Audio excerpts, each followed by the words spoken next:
بسم الله الرحمن الرحيم. الحمد لله رب العالمين، وصلى الله وسلم وبارك على نبينا محمد وعلى آله وصحبه أجمعين. أما بعد،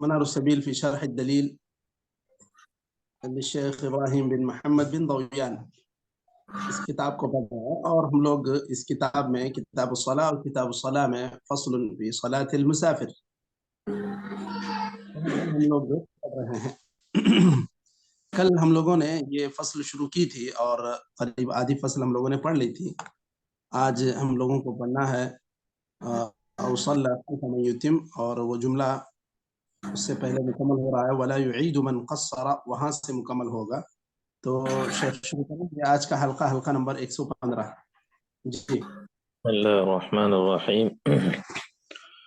ولا يعيد من قصر ثم رجع قبل استكمال المسافة لأن المعتبر نية المسافة لا حقيقتها، ويلزمه إتمام الصلاة إن دخل وقتها وهو في الحضر لأنها وجبت تامة، ولأن النبي صلى الله عليه وسلم صلى الظهر بالمدينة 4 والعصر بذي الحليفة ركعتين، أو صلى خلف من يتم. نص عليه لأن ابن عباس سئل ما بال المسافر يصلي ركعتين حال الانفراد و4 إذا أتم بمقيم، فقال تلك السنة. رواه أحمد. أو لم ينوي القصر عند الإحرام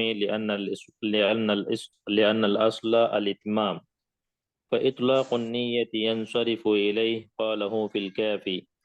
أو نوى إقامة مطلقة لانقطاع السفر المبيح للقصر، أو أكثر من 4 أيام، أو أقام لحاجة وظن ألا تنقضي إلا بعد 4، لأن النبي صلى الله عليه وسلم أقام بمكة فصلى بها 21 صلاة يقصر فيها، وذلك أنه قدم صبح 4 فأقام إلى يوم التروية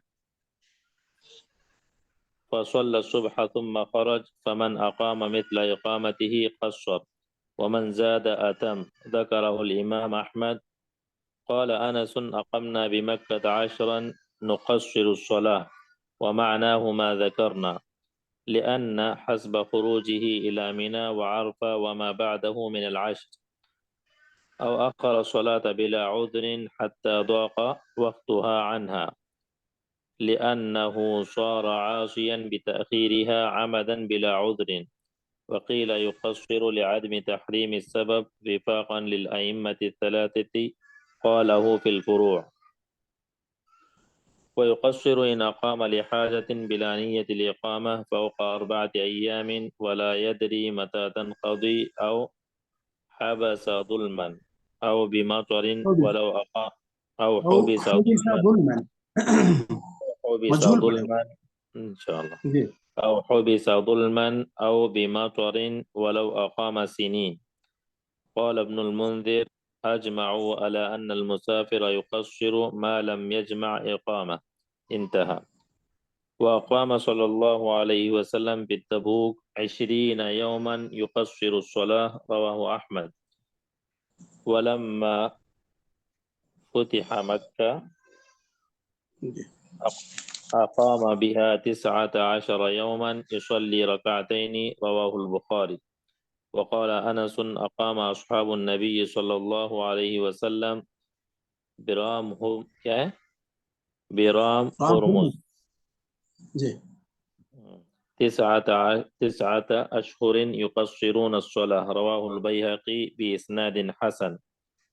وقام ابن عمر بأذربيجان 6 أشهر يقصر الصلاة، وقد حال الثلج بينه وبين الدخول. رواه الأثرم. جی کافی ہے نا شیخ؟ اتنے میں ہو جائے گا. چلیں دیکھتے ہیں، انشاءاللہ اگر ضرورت پڑے گی تو پھر بعد میں پڑھ لیتے ہیں انشاءاللہ.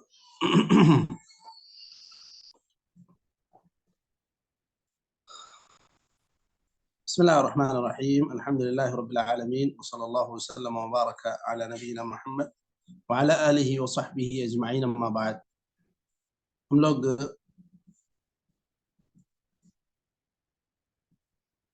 آج منار السبیل فی شرح الدلیل اس کتاب میں کتاب الصلاة اور باب فی فصل صلاة المسافر یا فصل فی صلاة المسافر پڑھ رہے ہیں. حلقہ نمبر 115 ہے.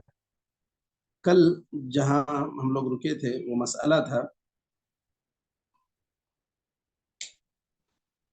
کہ آدمی اگر نماز پڑھ لیا قصر کی نیت سے اور وہ سفر کا ارادہ کر کے نکلا ہوا تھا، کسی وجہ سے اس کی راہ میں کوئی رکاوٹ آ گئی اور اس کو واپس ہونا پڑا، اور اس نے سفر شروع ہونے کے بعد شہر کی جو عمارتیں ہیں وہ غائب ہونے کے بعد راستے میں قصر سے نماز پڑھ لی تھی، پھر کسی وجہ سے اس کو واپس گھر لوٹنا پڑا، تو پھر ایسا آدمی واپس دوبارہ نماز نہیں پڑھے گا، کیونکہ اس کی نیت تو تھی سفر کی لیکن کسی رکاوٹ کی وجہ سے وہ واپس ہو گیا.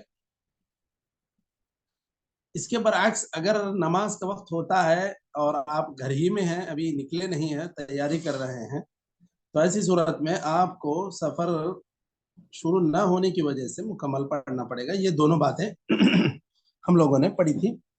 اس کے لیے دلیل کے طور پر اللہ کے رسول صلی اللہ علیہ وسلم کا یہ عمل بھی ہم لوگوں نے پڑھا کہ آپ صلی اللہ علیہ وسلم نے مدینے میں ظہر کی نماز 4 رکعت پڑھی. جب عصر کے لیے عصر کی نماز کا وقت ہو چکا تو آپ صلی اللہ علیہ وسلم مدینے سے باہر ذوالحلیفہ نامی مقام پر پہنچ چکے تھے. تو آپ صلی اللہ علیہ وسلم نے وہاں پر 2 رکعت نماز پڑھی. تو اس سے یہ پتا چلا کہ آدمی اگر گھر چھوڑ دے، سفر میں روانہ ہو جائے، پھر شہر سے باہر نکل آئے، تو ایسی صورت میں گویا کہ اس کے سفر کا آغاز ہو چکا ہے. تو اس اعتبار سے وہ سفر کی ساری سہولیات سے فائدہ اٹھائے گا، قصر کرے گا. اس کے بعد یہاں پر ایک عطف ہے، وہ یہ کہہ رہے ہیں او صلی خلف من یتم. تو یہ عطف کس پر ہے مشائخ؟ کیا کہنا چاہ رہے ہیں یہاں پر؟ او صلی خلف من یتم کس پر ہے عطف؟ یہ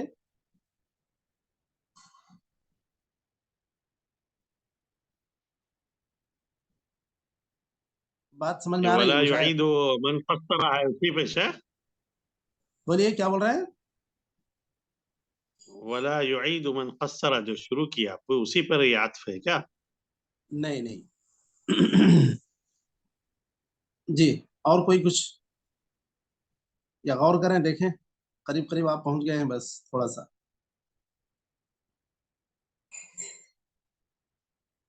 یہ عطف ہے وَيَلْزَمُهُ إِتْمَامُ الصَّلَاةِ، اس پر یہ عطف ہے، کیونکہ آدمی اگر کسی اتمام کرنے والے کے پیچھے نماز پڑھ رہا ہے تو وہ قصر نہیں کرے گا.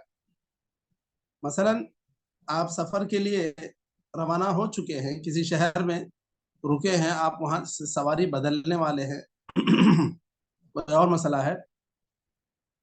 گاؤں کی کسی مسجد میں گئے، وہاں جو امام مستقل امام ہیں وہ پوری طرح نماز پڑھ رہے تھے، مکمل نماز پڑھ رہے تھے. آپ اب ان کے پیچھے قصر نہیں کریں گے. جو اتمام کر رہے ہیں اس کے پیچھے اگر آپ پڑھ رہے ہیں تو آپ پر بھی لازم ہے کہ آپ اتمام کریں. آپ مسافر ہونے کے اعتبار سے آپ قصر نہیں کر سکتے. ہاں، اگر امام آپ کو بنا دیا جائے، لوگ اصرار کر کے امام بنا دیں، تو پھر آپ قصر کر سکتے ہیں. وہ لوگ اپنی نماز پڑھیں گے، باقی 2 رکعت جو بھی ہوگی. نص علیہ، امام احمد نے یہ بات واضح کی ہے، نص امام احمد سے اس پر مذکور ہے.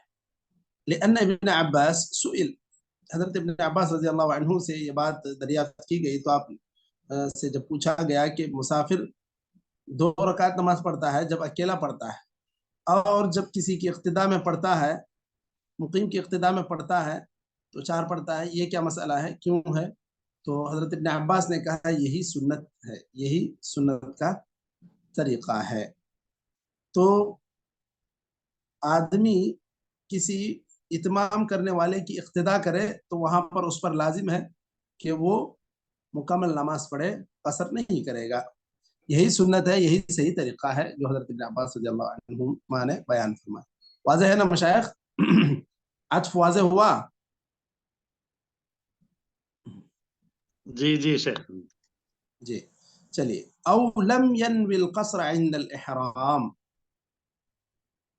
تکبیر تحریمہ کے وقت اس نے ارادہ ہی نہیں کیا کہ میں قصر کرنا ہے،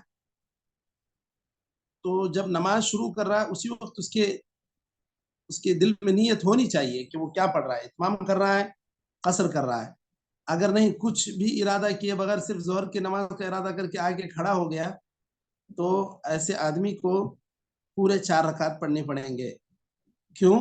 اس لیے کہ اصل تو اتمام ہے، قصر یہ تو سفر کے عارضی وجہ سے یا سبب سے اس کے رخصت پیدا کی گئی ہے، ورنہ تو اصل میں نماز تو ظہر کی ہو یا عصر کی ہو 4 رکعت ہی ہے۔